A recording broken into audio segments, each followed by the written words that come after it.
Welcome to TV on TV. I'm State Representative Tommy Vitolo. You're watching Brookline Interactive Group. Today is Thursday, March 5th, and we have a great show for you today. We have a 1-hour special filmed earlier this week at the Brookline Interactive Group studios featuring Brookline Police Chief Jen Pastor, Town Administrator Chas Carey, and Superintendent Bella Wong. We're going to discuss Brookline's current fiscal challenges and what steps the town can take given the projected budget gap. As always, we begin with the news. The United States has evacuated several diplomats across the Middle East and temporarily closed embassies as the war in Iran enters its 6th day. The U.S. has also issued evacuation notices to citizens in more than a dozen countries. After 2 weeks, the Department of Homeland Security remains in partial shutdown. Republican leaders plan to bring a funding package to the floor today, although its passage remains uncertain without Democratic support. The Supreme Court ruled Monday that schools may not prevent teachers from notifying parents about their child's gender identity. Massachusetts public health officials announced the first 2 confirmed cases of measles in the Commonwealth, but report no signs of community spread at this time. Former State Senator Ben Downing has been named CEO of the Massachusetts Clean Energy Center. Plans for an immigrant detention facility in New Hampshire were scrapped by DHS following months of speculation, protests, and public debate.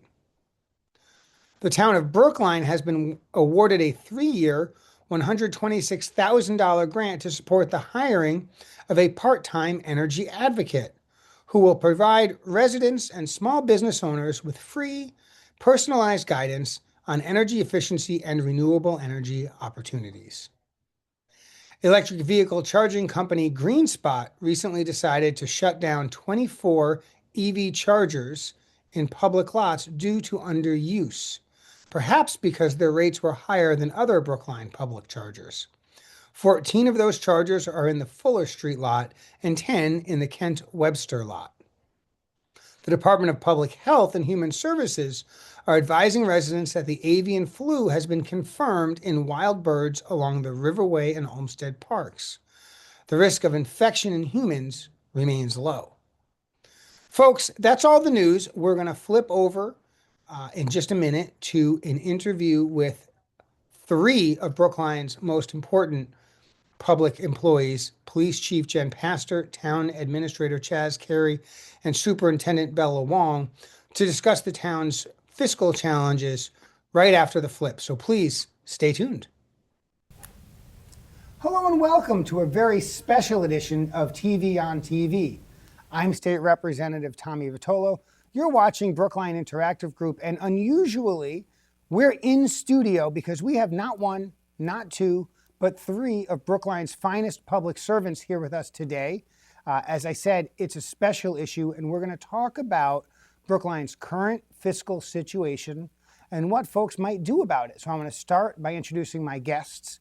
Immediately to my left is Brookline Police Chief Jen Pastor. To her left is Brookline Town Administrator Chas Carey. And to his left is Brookline Superintendent of Schools, Bella Wong. Thanks to all of you for being on the show. Thanks for having us. Yes. We're going to start with bios, and if it's okay with you, I'm going to start with Bella and work this way. The first question of every episode is, who are you and what have you been doing your whole life? You got 30 seconds. All right, I got 30 seconds. People know that I grew up here in Brookline. I'm an alum at the high school and of Runkle. And from there, I have committed almost 30 years to public school education. I've served as a teacher.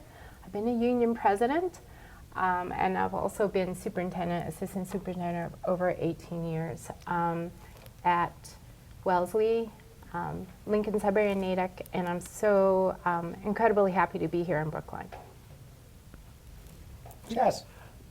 Thanks. So I'm Chas Carey. I'm Brookline's town administrator. Brookline does not have a mayor. It's a town system. You have a select board, which is an elected body, and then the select board appoints me I'm roughly the equivalent of a chief of staff in a mayoral type of situation. I've been in this job for just over 3 years. Prior to that, I worked in New York City. I worked in hurricane recovery and then COVID response. And sometimes people ask me, Chas, is it harder to work in Brookline than it is to work on hurricane recovery? And the answer is no. But sometimes it can be a little interesting. And Chief Pastor. Thank you. Jen Pastor, I'm Chief of Police here in Brookline. I've been with the Brookline Police Department for just over 26 years. Prior to that, and between college graduation and my current employment, I actually worked for 2 years at the Recreation Department. So I've been chief for about 3 years, and looking forward to continuing that. That's great. I want to get into it, and I want to start by talking about the cost side. Right? Budgets are a balance of cost and revenue, and just like in state government, local government, the budget has to be balanced. There's no deficit spending, there's no money tree in the backyard, there's no photocopy machine where we can run off more $100 bills. So on the cost side, can you help me best understand what are the things that are driving the cost increases? Everything goes up in price, but some things are more meaningful in figuring out where our budget is going. Help us understand what are the cost drivers in the budget? That's a great question. I think what is going on across Massachusetts is the same thing in municipal governments as it is in a lot of people's houses. Utility costs are going up. The cost of providing electricity and other types of utilities are going up. The cost of healthcare is increasing dramatically. When I first came here 3 years ago, we budgeted for an increase of roughly around between 6 and 8% in our healthcare budget every year. Now we're being told that that number will be 12% for the foreseeable future. We just continue to see growth in these things that we don't have a lot of control over, and that the state expects us as a local government to fund. We also see and we understand the why of it, but it's still tough to see that in real dollar terms, the amount of money that the state gives localities is going down because of inflation, because of pressures on the state budget, because of the federal government's hostility to places like us. It's a really tough environment to be in right now. But the pressures we're facing are pressures that people who live here can understand, right? The cost of things is going up faster than the amount of revenue that we can bring in to offset those costs. And I'd like to get a perspective from Bella, who manages the single largest department in town, right? The public schools are a massive set of employees who are teaching our kids, and it's not just teachers, of course. There's paras, there's staff. Are you seeing particular cost drivers on the school side? Sure. So the most important thing happening in the district is that interaction between educator direct service to students. So the heart of our budget is staffing. And so for the budget for FY27 that we're proposing, 12.5% are non-salary expenses. The rest of it is the staff. And so over time, one of the cost drivers as needs of students become more complex in supporting them, our ratios of adult to students have shifted over time to more adults per student than before.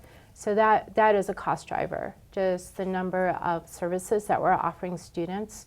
When we create the budget, we try to minimize operational expenses as much as we can, and that's where we're at. So again, 12.5% of the budget is non-salary expenses. Everything else goes to all the adult supports for students in the classroom. And that's wages and benefits. Wages and benefits. But in our budget, we're carrying the wages. And so what Chas has described is a shared service, shared cost. And so the cost of benefits or health insurance is being carried on the town side. And it has impacted what the town is able to allocate to the school department. And that's really the paradox that we're facing at the moment. And Jen, you're running a very different kind of department. Your department is available in the middle of a blizzard. Sure. Your department is available no matter what. And so surely you see different pressures Can you tell us some of the budget pressures you're seeing in a department that's on call all the time? Of course. Actually, we have a lot of similarities as well as differences. About 90% of our budget is also personnel. But our operational needs, the cost of providing basic services has gone up, things that we can't control. Our contracted services is probably the area where we've seen the biggest amount of growth or need. We rely on a lot of technology to run things like our dispatch center, our radios, all of our technology that helps us not just solve crimes, but just keep moving operationally 24/7. All of our outside vendors, their costs go up, and our budget needs to account for that. I see. Now, on the revenue side, you know, and some of our viewers know, we live in a world of Proposition 2.5. Can you give us a sense for what the future of the town of Brookline looks like in the next year if our budget is limited to the natural growth of 2.5% of revenue plus maybe there's another 1% in additional revenue? So if our budget is held to be roughly 3.5% above this past year, give us a flavor of where we start to see the squeeze. On the town side, on the other municipal department side, you're really going to start to see cuts at the core of services. Over the last 2 years, to accommodate for the fact that these expenditures have been coming in higher than our revenues, we've already had to make cuts around the margins. And we've really tried to avoid impacting core services. And this is the year where that really runs out. We're going to start seeing impacts to basic services. Right now, for example, in order to pay for the most recent police collective bargaining contract with the police union, we have to hold 6 officer positions open at the police department. We don't want to do that. That contributes to overtime. It's not appropriate for operational reasons. The chief has done fantastic work making that work with the resources that we have available. But it's not sustainable long term. And yet, if we're held to that number, if we're not able to find revenue elsewhere, we're likely going to have to stop saying we're holding those positions open and start saying we have to cut them. And that will be true across many different departments in town. We're going to see loss of capacity in planning, loss of capacity in the Department of Public Works, who does things like keep the streets clean after a storm. The people who are doing that work now were already down staff from COVID that we have never replaced, and we would be asked to cut even more. And that really does have an impact on core services. I feel that that tinge, people say, does the town listening? Is the town pay attention? I pay a lot of attention to what people say about the services they receive, both the good and the bad. And I really want us to be focused on the satisfaction of the people who live here, so people know that the work that we're doing to make this place a good place to live.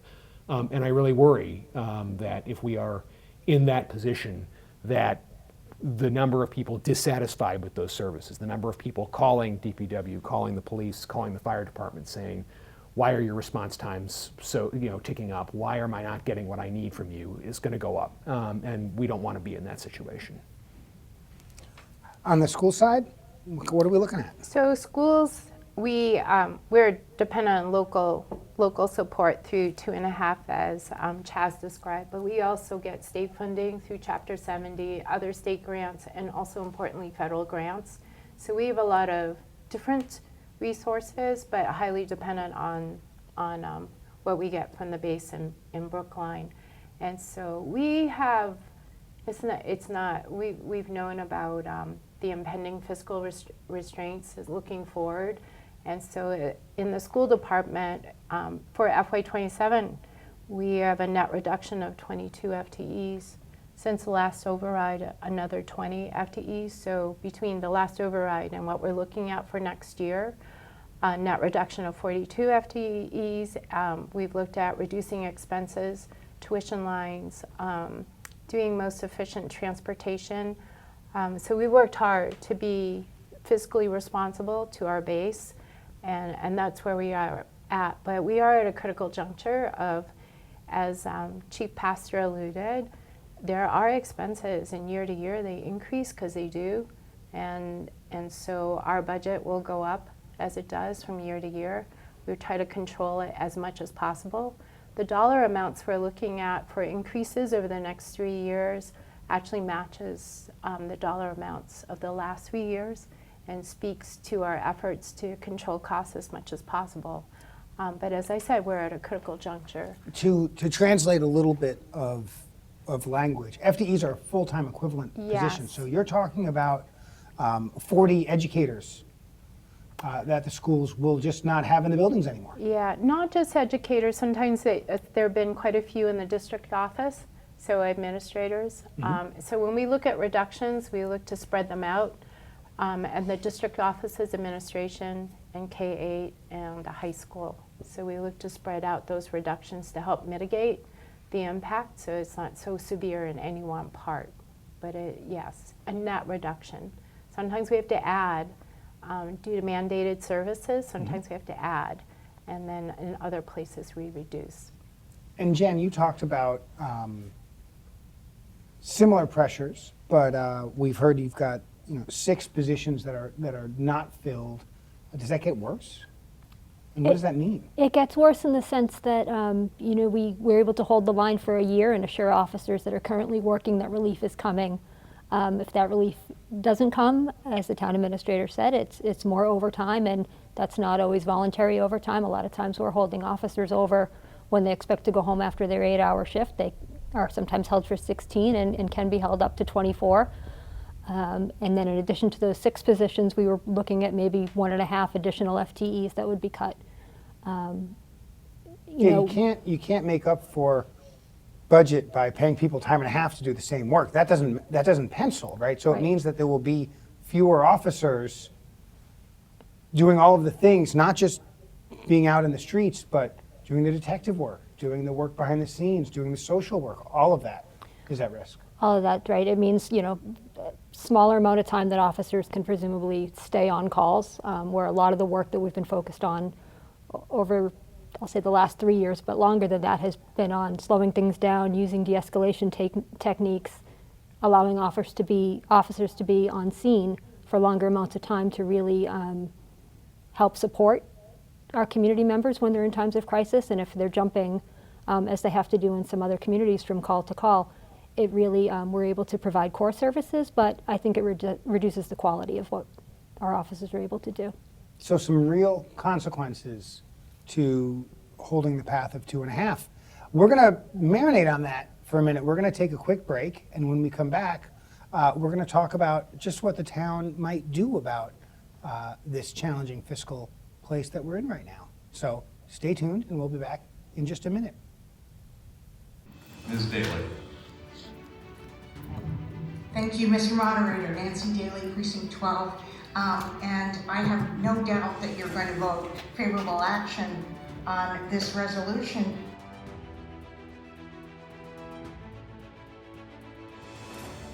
Good evening. I'm Bernard Green, Chair of the Brookline Select Board. And thank you for joining us for public comment. Thank you for lending us another one of your Monday evenings this month. The transition between the Friday package. Just got to show the boss that we were here. Yeah. we have to do that sometimes. Just sort of talk about what you did and do commercial permit parking most days of the week. I'm Susan Gibbons. I'm the Deputy Superintendent. Speaking to you from my office in Washington. Thank you. Erin Chute, Commissioner of Public Works, for anyone in the audience that may not know. All right, welcome to the Advisory Committee meeting of Tuesday, February 17th, 2026. We only have one item on the agenda tonight for the Town Administrator to present the fiscal year 27 financial plan, and for us to ask as many questions as we can come up with.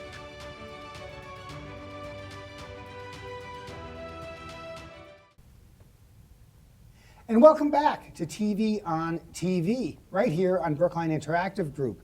As you can see, we are in the studio because we have such a special edition today. We are talking about Brookline's fiscal realities in a world of Proposition 2.5, where costs are inherently growing faster than revenue. And we have 3 guests today. We have Chief Jen Pastor from the Police Department, Town Administrator Chas Carey, and Superintendent of Schools Bella Wong. And we're going to get right back to it. We talked about the challenging reality we have and what some of the consequences will be if we stay on this path of revenue only growing by the roughly 3.5% that Prop 2.5 allows at the moment, surely in a town that loves its committees, there must be someone taking a look at this problem. Well, so since I arrived in July, I knew from doing entry interviews with everyone that this actually was going to be the topic and that we were anticipating this possibility. And so we've actually been working together with the town, with different committees on this effort, asking questions, building some credibility, looking at our numbers and making plans, affirming the costs, and so we're at this point. We're at this point ready for the town to make this decision. From the school department, we've looked through all our lines and affirmed our costs has reduced as much as possible, and so we've presented those numbers to the town administrator, to the school committee for their consideration. Yeah, so the select board has put together a special committee called the Expenditures and Revenues Study Committee, and this committee has been meeting for now more than a year, looking at not just how did we get here, how are we in this place where our revenues routinely are outstripped by our expenditures, but also what can we do about it, not just in the immediate term, but in the future.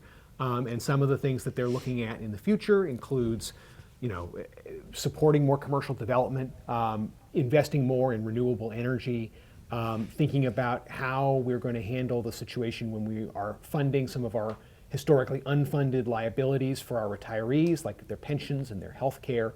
All of that work is really good and really important, and it's kind of in a longer time horizon. And now what the Expenditures and Revenues Study Committee is really focused in on is this question of, do we need to have our property taxes go up? And if so, by how much? So that's the work that they're working on now.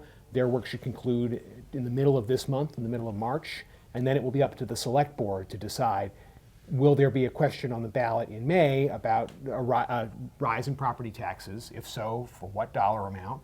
And where does it go? How is that divided between the schools and the other municipal departments? And how will that be spent over time? And there are a number of different ways that can be structured, and that's the kind of conversation that we're having now. I will say, in advance of this, both the schools and the town have done a lot of soul searching about how we can raise revenues and lower expenditures in other ways. It's really critical to think of going to the voters for an increase in your property taxes as a last resort. We want to demonstrate that we're being good stewards of the money that the voters have already given us. Brookline has had a history of passing tax overrides, and that's meant that taxes have gone up by a fair amount. So we want to be really clear to the public that if that ask is out there, that it is reasonable and designed to meet the needs for the services that the public wants. This is not the superintendent and I looking for new things to do. This is about maintaining the quality of service that's expected in a community like this. And so it's really important for us to demonstrate that we're doing things like looking at traffic tickets, looking at how we fund different programs, looking at how we use grants effectively. All of that is being done, and it's only now at the end of this process that we're saying, and there is this gap that we have to look to property taxes potentially to fill. So I want to get into that a little bit. And we're going to split it up between the revenue side and the cost side, right? Raise revenue, lower cost, both are helpful for getting this budget taken care of. Let's talk about both what the town has done recently and what the town is maybe looking at doing or is committed to doing in the future on the revenue side. Fees, fines, hotel, motel, growth, like what are some of the tools? And maybe on the school side, there's some options as well, which I think you have in your back pocket. What are some things the town can do to increase revenue in a way that isn't overbearing or outside of the confines of a relatively restrictive state and federal framework of laws? Sure. And I think it's important to kind of get a sense of proportionality here. 72 and change % of all of our revenues come from property taxes. Residential or all? All property taxes, all property. Residential and commercial. So when you look at the wider world of what else is out there, you're already talking about only about a fourth of the total budget. But with that said, we still want to maximize that. We still want to do that in a way that doesn't create too much of a burden on the other basis of support that we have. So yes, we're looking, in the past couple of years, we've raised parking meter rates to $2 an hour, which is commensurate with other communities around us. We are looking at potentially raising building permit fees. We haven't done that in a long time. We're looking at raising some fees and fines in other areas, and then we're looking at adopting a model similar to what Cambridge did and raising parking tickets, some of which are now in the $25 to $30 range, up to $40. And that will bring in some money. But to give you a sense, if we were to do that with the parking fines or the motor vehicle fines, that would bring in, we estimate, maybe around $1 million or $1.2 million on the high end if we're lucky. That's a good amount of money. But the gap between the revenues, projected revenues and projected expenditures on the town side alone this year is almost $3 million. And you have to remember that that revenue is split. The schools get 60% of that revenue, the town gets 40% of that revenue. So there's no one silver bullet that's going to be able to make this up. It's a combination of a lot of things that is going to be needed in order to bring that number down before thinking about where the remaining gap is. And Bella, on the school side, I know there's been some conversations about some revenue opportunities. They probably won't be dramatic, but what do you got cooking? I mean, there's always fees that students are assessed or families are assessed to participate in activities outside the school hours, but there's a practical limit to how much you can do and come up against, like, now you become prohibitive, and you want, and I know that the town of Brookline PSB is committed to be inclusive and allow access to all the programs that there are. The other thing that we're launching is for some of our specialized programs, we have school committees approved a tuition number, so we may accept students from out of district for a fee and tuition that, but we are looking at a potentially $150 million budget. So the revenues that we're able to come up with are fairly limited against the scope of the budget. Where our strategies lie are most about being as efficient as possible, evaluating all the operational expenses that we have and trying to lessen them. Because in the end, we really are dependent on the town allocations, the revenue sources from the state and the federal government. And so our best we can do is to mitigate those expenses. So let's flip. Let's talk about the cost side, and we'll start, Bella, with you. You mentioned in the past, since you've been here, you have reduced number of employees, I think mostly on the administrative side, but you tell us. Tell us more about that and any other measures that the school has taken recently to really try to squeeze out every good outcome from the fewest number of tax dollars possible. Sure. So since the last override, programs have not been added. They've been eliminated, reduced. And as I said, 20 FTE since the last override and 22 more for the next fiscal year. So we're doing what we can to manage those expenses, reorganize, absorb functions in a different way to do that. I think it's important to note that while we are managing that, again, average $6 million increase on an annual basis the last 3 years, and also looking forward. And one big difference is the town had a greater capacity to address an allocation to cover some of our increases. And so in the last override, it was almost $4 million a year to address our increases. And so in the out years forward, we're looking at 1.70 and a negative number. That speaks to the town's capacity to cover some of our kind of expected increases, and that's the change. And the town administrators has spoken a lot about the shared services. That is a major cost driver.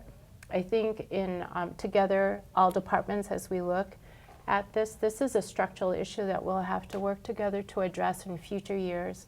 We're not able to address it between now and the time that we need to make a decision about the upcoming fiscal years. But these are sort of deeper structural things that we have to look at altogether. And actually, I want to ask Jen, before I get to you, Chas, we see police officers hanging out every time Eversource and National Grid are digging up our streets. Is that costing the town money? It's making the town money. Tell me I'm more. glad you asked. So in March, I believe, of this past year, our union successfully negotiated to get an increase in their detail rate. Those rates are paid by the private contractors for officers to work for their assignment at that detail to keep the site safe. The town does get a 10%, the town rather charges a 10% fee of that detail rate. And we have seen, I think, I'll have to get the exact number, but there's been a substantial increase in revenue that's been collected since that detail rate hike has gone into place. And so when we see the annual newspaper article with the highest salaries in Brookline, and there's like 10 cops who make more than Chas does, that's coming from details, at least in a large portion, and that's not coming from the town budget. That's correct. Right. And in Got it. fact, it's supplementing the town budget. Got it. Love to see it.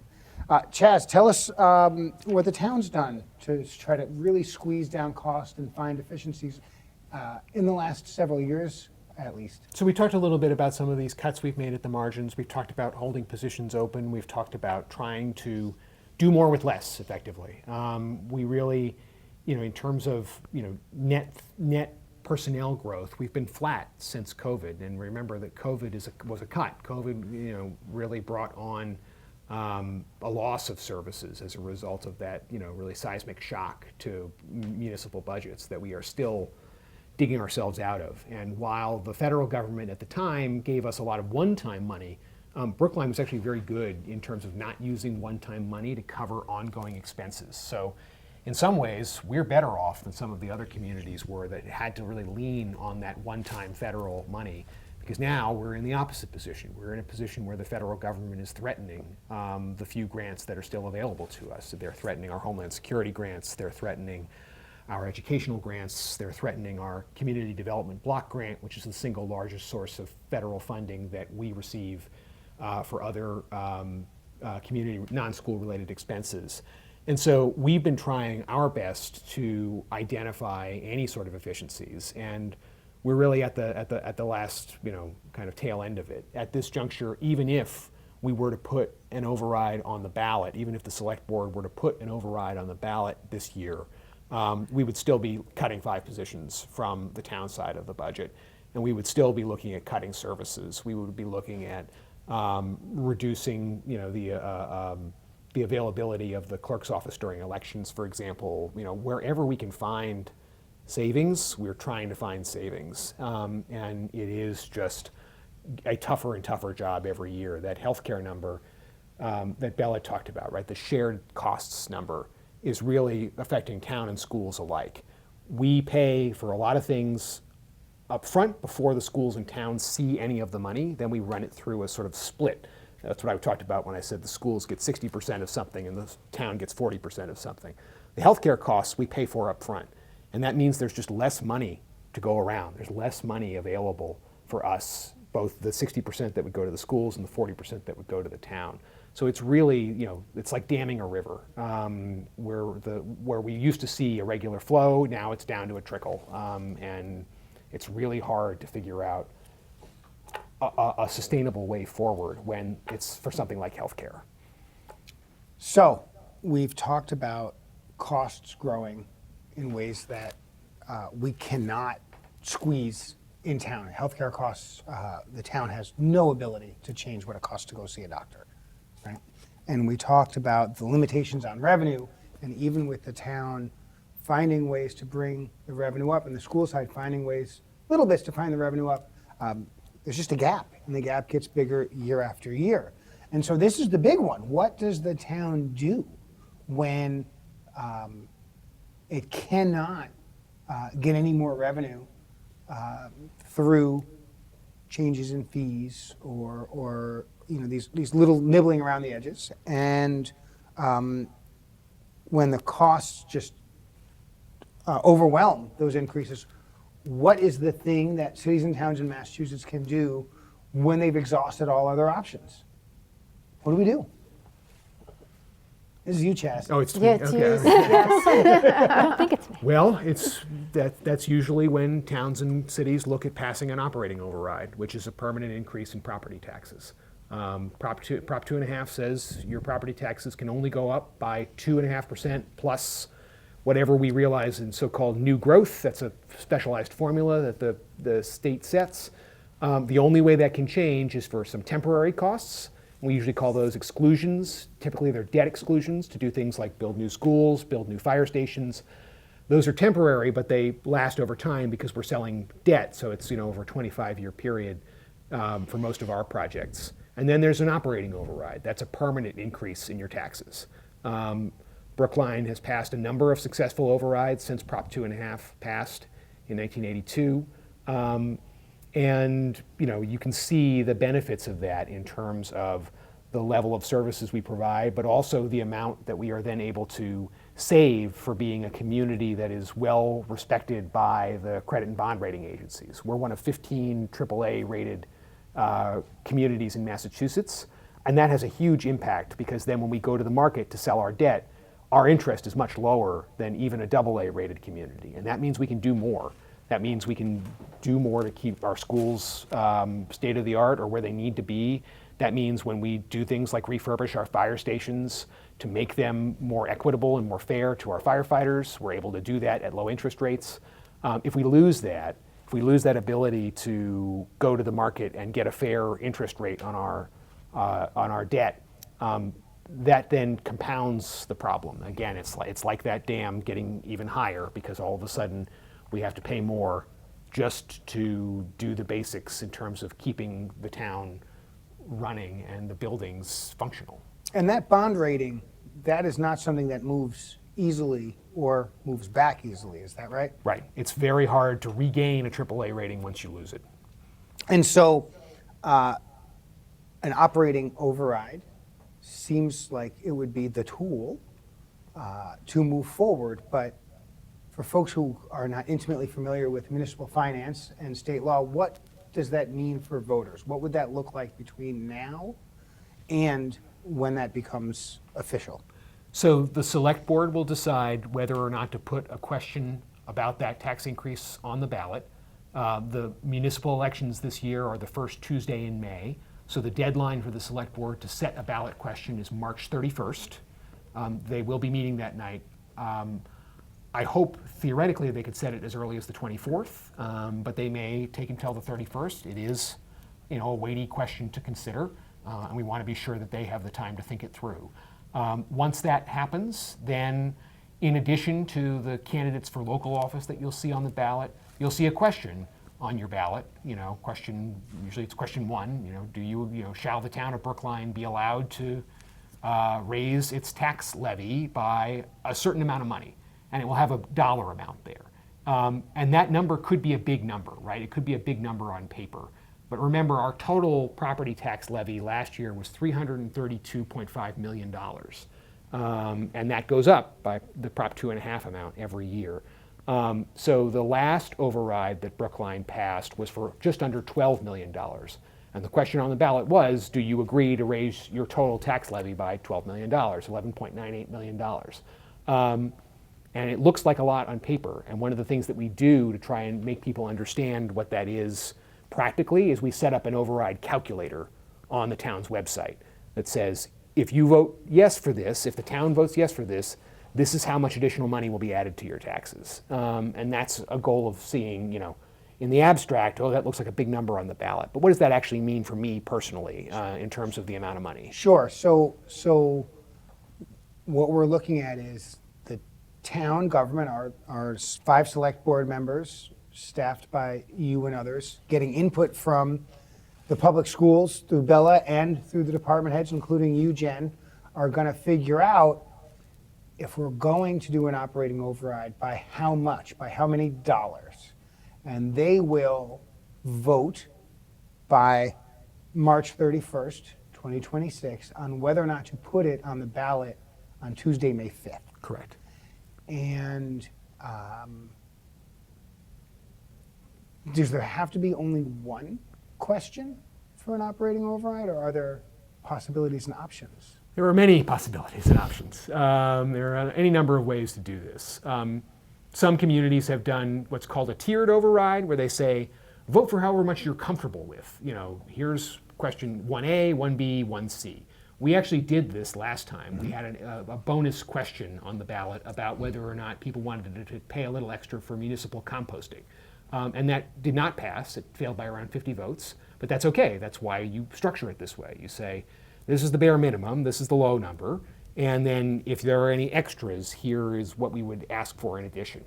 I highly doubt there will be any extras on the ballot this time. This is about core services. This is about not what would be nice to have, but what we need in order to do the work that you ask us to do. And so there is the possibility of asking tiered questions. There is the possibility of asking more than one question, a question for specific services. But historically, the town and the schools have gone in together on overrides, and that's really important. There are communities where the town and schools are at odds with each other, where they are fighting over how much money they get. Brookline is not one of those communities, and that's really one of our strengths. I really trust the superintendent and her judgment in the work that she does to make sure that the schools have what they need and are working to provide that level of education. And it's not a zero-sum game, right? Like, people come to Brookline for the schools. The schools need our help in order to function, and that in turn drives revenue, drives interest, drives commercial interest, which can help keep residential property taxes down. So we need to work together, and we need the town and the schools to hang together and kind of stand together on this stuff. So in my experience, I've always worked closely with town administration, and I've always appreciated that our part of the budget is part of the pie, that we're all coming out of it. And Chief Pastor, when we need those services, they are there. And so I don't take for granted any of the services that come from the town side. We depend on all of it, and I appreciate that, especially when the schools need it, they are right there. So our fiduciary obligation to the town is both financially, but also to say these are the programs that you need. What we are proposing for FY27 is a little bit lower than level service. It's mindful of the fiscal environment that we're in right now. But again, trying to be two things: being financially as efficient as possible, but also delivering those programs that the community expects and that the students deserve to support and thrive. But we can only do that in partnership with each other. Now, if on Tuesday, May 5th, if the select board vote to put an operating override on the ballot, 2/3 majority?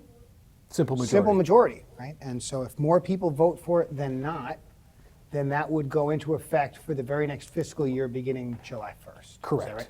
So Tuesday, May 5th comes along, and if the select board have voted by March 31st to put an operating override on the ballot, how will folks know if it received a simple majority and will become law?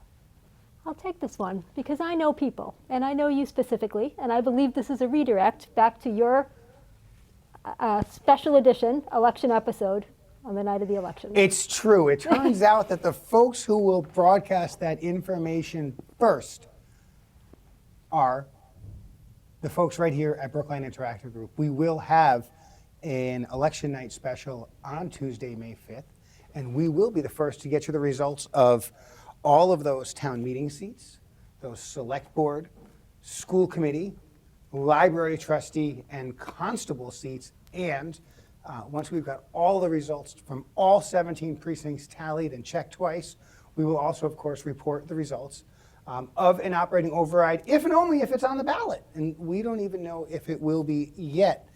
And so, folks, we're going to take a quick break.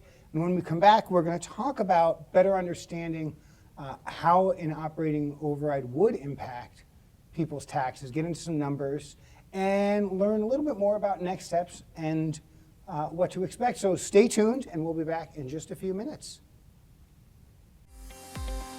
Join me, Representative Tommy Vitolo, for election night coverage.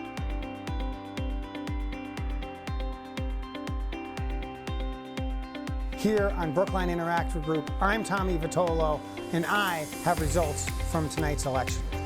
I'll walk you through all of the candidates on the ballot with surprise live guests.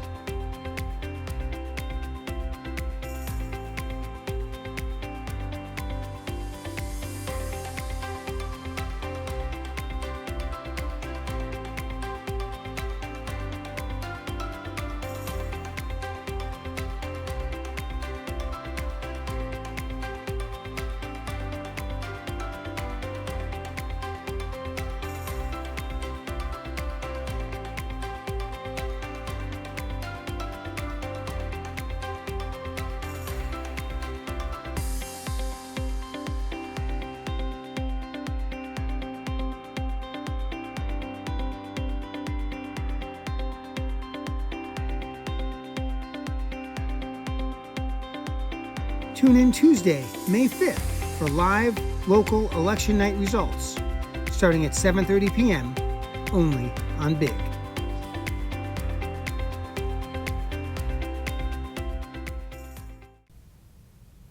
And we're back for a very special edition of TV on TV, filmed right here in the Brookline Interactive Group studios. Here, because I can't fit this many people on a computer screen at once, I've got 3 guests today. Chief Jen Pastor of the Brookline Police Department, Town Administrator Chas Carey, and Superintendent of Schools Bella Wong. And we are talking about the fiscal challenges Brookline faces right now and what the town has done so far to address them and what the town could do in the future to address them. And that includes the possibility of the select board voting between now and March 31st on putting an operating override on the ballot for Tuesday, May 5th. If they do that, then the town voters will decide if they want to raise their property taxes to pay for the services that they know and love in Brookline. And that, of course, is never a foregone conclusion. But we want to better understand what things look like between now and then. And so I guess I would start by asking, what are the impacts on individuals' property taxes? And can you kind of characterize what they might feel like for someone who owns a house, someone who lives in a condo, maybe someone who rents, and how they can better understand what those impacts will be for them and their family? So right now, we don't know what the override number is going to be, and so it's difficult to say what that impact is going to be across those different classes of property. But I will say that even now, there are things that you can do to ensure that your tax bill is the right size, depending on who you are. If you are living in, if this is your primary residence and you own it, you qualify for the residential exemption. Please be sure to apply for that. If you are an elderly homeowner, if you are low income, if you are disabled, if you are a veteran, there are programs available to help you with your property taxes. I'd strongly recommend going to brooklinema.gov and looking on the assessors section of the website. That has kind of a one-stop shop of here are the potential exemptions, here are the things that you might qualify for. It's really important that folks make use of that, particularly if they're concerned about the burden on their taxes if they're on a fixed income. There are not programs available for everyone, but the programs that are available are helpful, and so we strongly encourage folks to apply for those. Once the override number is set, the town will provide a property tax calculator on the website, and it will tell you if you vote for this override, this is by how much extra you can expect your taxes to go up. And that will be the most helpful tool for folks. So I would strongly suggest when you think about this, you may see the big number on the ballot, but it's really also about what's that extra tax burden on you personally. And that's where you can go to find more information about that. So I want the answers to this question to be a little on the technical side. You know, we're going to pull our inner government nerd out. Next steps, sort of between where we are today and all the way through a town election.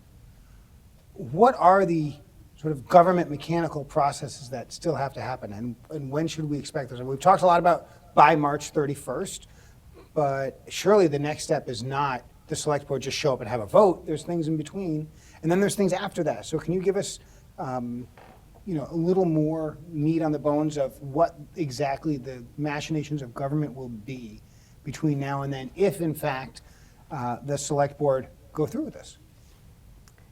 I think right now we are going back and forth on how an override can be constructed. You alluded to tiers or a single number, and other ways that we're trying to be as creative as possible. Between now and that time is really providing the narratives of the impacts. So in school committee on the 4th, there was discussion about the impacts, and there'll continue to be discussion about impacts, as I'm sure that will also happen at the select board. But it's not just a number. What does it mean? What does it mean if we don't go through with it? And we owe that transparency to the community. Mm-hmm. Yeah, and just to add to that, override or no override, the show must go on. And so we have prepared on the town side, both here's what happens in the event of an override, here's what happens in the event of no override. And it is the difference between 5 jobs, 17 jobs, and the difference between a level of services that is what we currently have, and a serious degradation in that level of services. And now what happens is there are a series of budget hearings, both before the advisory committee, which is town meeting's financial subcommittee that makes decisions about budget-related matters and passes that on to the full town meeting, and before the select board. And that's also a really good opportunity for the departments to talk about their accomplishments. If you're wondering what we get up to in the day-to-day business of government, the select board presentations for departments is a really good way to do that. I mean, the chief gives a good one every year talking about all the good stuff that the police department gets up to. But all of the department heads really do a great job talking about the basics, the kind of bread and butter, especially departments that you don't see out on the street every day.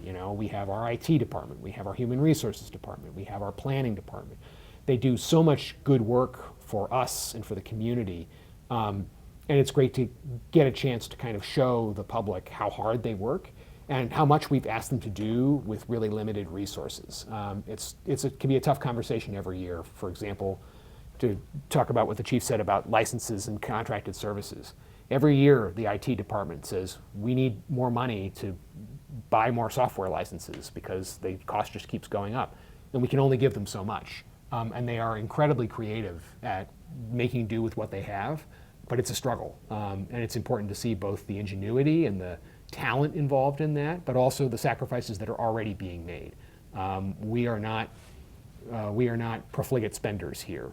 We are trying really hard to do the best we can with what we have, and I'm grateful for all the town department leaders that do that work every day.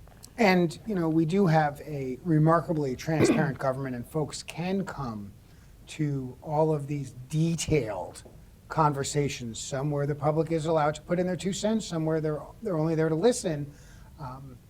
That level of commitment is remarkable, and we have dozens of people in town who exhibit that level of commitment.